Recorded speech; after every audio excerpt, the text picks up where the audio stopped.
the last thing an employee would want to hear from his employer is, hey, I don't need you to come to work, and why don't you move to Austin, Texas? This is Durable Value. Get investing and business insights from industry experts and successful entrepreneurs every week. Like and subscribe now. Welcome. Today we're going to talk about what we see as the Outpost economy. This is a hub and spoke trend that we're seeing with companies, especially as employees are leaving primary markets and going into secondary markets. And we're going to talk about what's prompting that. We're going to see it from the employee side, the employer side, and from the real estate side. So what's interesting about this is I think we all have seen this, I don't want to say exodus, but we have seen a movement out of primary markets. We like to call that the untethering. So all of a sudden, these employees who before were told, come to work every day, report to the office, and so you could only live so far away, all of a sudden they said, no, work remotely. Yeah. Disperse. And we've all seen this trend, but what does that mean? What does it mean for the future of work? What does it mean for the future of this work-life balance? I think with COVID, all of us have reflected a little more on what's important to us, what's meaningful. Well, it's kind of like an American theme, being in search of a better life or in search of a better opportunity. It turns out about 30 million Americans move every year. But this year, it's different. Millions and millions of executives and senior level people have moved, and that's very unusual. Mm-hmm. And so what does that mean? First of all, for the employee, all of a sudden, your employer has said, instead of, I need you at work every day, they've said, oh, no, don't come to work. Yeah. And so some employees have taken this opportunity to say, okay, well, maybe I don't want to live in this geography. Maybe cost of living's too much. Maybe my commute time has worn on me. Whatever the case may be, now I can go live at Lake Tahoe, or I can live in Boise, Idaho, or I can live Salt Lake City, wherever I want to, and still have an ability to work for the company. But it's not perfect, right? You know, at the end of the day, employers still have to say, is this a good equation for me? Well, a lot of these people are millennials that maybe are from somewhere else and have come to large urban areas, but now are thinking of getting married or starting families or imagining a life like they grew up with that's less urban, and that's drawing them to other locations and greater lifestyles. So at some point, employers start readjusting. And that's really kind of what we're talking about is, what does the new work dynamic look like now that people have dispersed out, or some number of people have dispersed out into these secondary markets? Well, this was happening pre-COVID. There's all those stories about Amazon's HQ2, and Google's had this, and Apple's had this, and a bunch of companies have had other locations. But now there's this pressure for companies to follow their workforce, almost to create a menu for them, to create remote work locations, to work from home sometimes, to work at headquarters sometimes. And so the question for both employers and employees is, how does this shake out? What's the shift? What's the mix a year from now, 5 years from now? And I think you mentioned in a Wall Street Journal article that the last thing an employee would want to hear from his employer is, hey, I don't need you to come to work, and why don't you move to Austin, Texas? But now, all of a sudden, employers are recognizing there's economic value in that equation. Yeah. I can have an employee that lives in a lower cost of living. They have a better lifestyle than they did living in a more expensive area. And I also see a benefit because I'm working with a lower cost structure as well. I think employers have seen the upside on this, which is there is a strong ability to save money. This wasn't probably their idea. They've had to react to a large part of their workforce wanting to be in another location. But I think at some point, they began to say, one of our largest costs is staff, is our team, is talent. Some of our largest costs are real estate. How can this work in a way that both works for us and works for them? And in a place like Silicon Valley, where talent commands very high wages, now employers have the option to say, well, some of our people are going to work from home.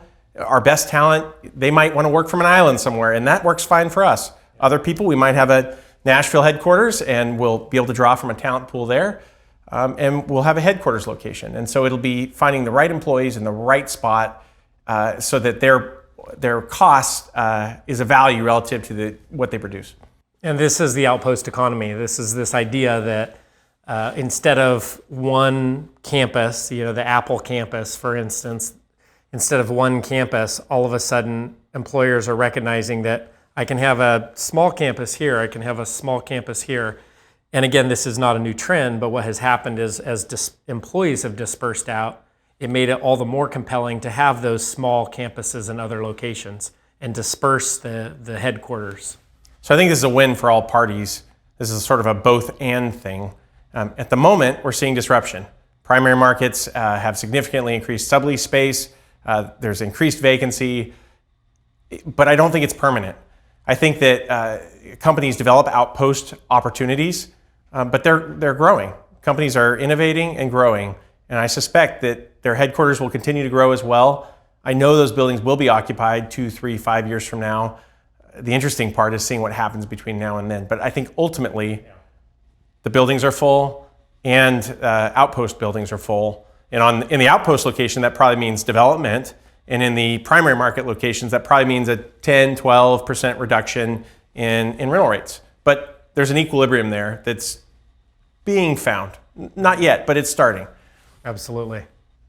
So one of the other ideas is this idea of hyperlocal and hyperglobal. And the outpost economy accomplishes that because on the one hand, it's hyperglobal because we are now connected in a deeper way than we were before. We've all become more accustomed to Zoom meetings, to other ways of interacting besides in person.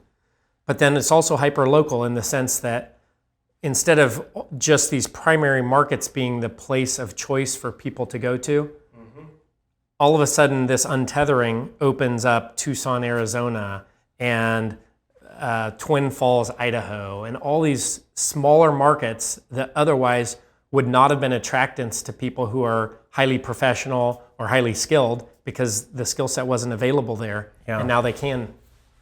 So you layer on the slide that we showed earlier today, which is that highly efficient, high culture, high innovation companies, their workforces want to be in the office, and the employers want to have them in the office because that's where culture and innovation and efficiency thrive. Dogs aren't barking, tasks aren't need to be done. There's not outside influence. You are in the zone of accomplishing, value add at that company. But companies that have poor corporate cultures, lower efficiency, lower innovation, their employees tend to want to work from home. So I think that's part of what we're going to see play out here that's layered on top of that. In these markets that are recipients of these transplants, corporations are going to be looking at how do we set up our satellite office there? How do we create that office environment that is effective and productive now that there's a critical mass of employees in that area to be able to do that?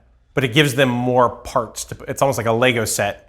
You need to find exactly that right chemistry for a headquarters, outposts, work from homes, globals, salespeople out and about. Like there's an exact right mix for that, and that hasn't been fully discovered yet. That's being reinvented as we speak. Yeah, and I think maybe a last side note is this is truly centered around cities that offer quality of life. So the biggest beneficiaries of this outpost economy, where there's a critical mass of people that have transplanted there, are going to be cities that offer a high quality of life. That's because this trend that we're seeing is a trend of employees opting for a new location, not employers, and employers responding to that. So I think an opportunity for cities is also to ask yourself, what are we doing to create a quality of life that is an attractant to these employees? Yeah. Really, this is a discussion of networking, in that cities are largely cities because they're a giant network of talented people in the same spot with amenities and efficiencies and resources and the ability to collaborate. And that traditionally has been what makes cities grow and prosper and why people come to cities. With this dispersion, the network has been scrambled a little bit. There's pieces of the network that are now in different spots. And some of those are going to grow and thrive, and some of those are going to be challenged and not make it. But it'll be a little bit different than it is. I think that overall this bodes well for the world and for the American economy, and that it gives more people more opportunity to participate in primary market activities. And overall, I think that'll make America more productive and successful. It's the new American frontier, the Outpost economy.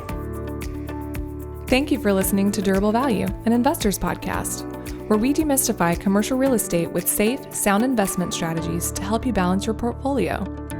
If you enjoyed this podcast, be sure to rate it on iTunes or wherever you get your podcasts. To learn more, visit graceadapartners.com, where you'll find more information, investors' tools, case studies, and more. This podcast is hosted by Joe Muratori and Ryan Suela. It's produced, edited, and mixed by Melodic, with intro music by Ian Post. Thanks again for listening, and we'll see you next time.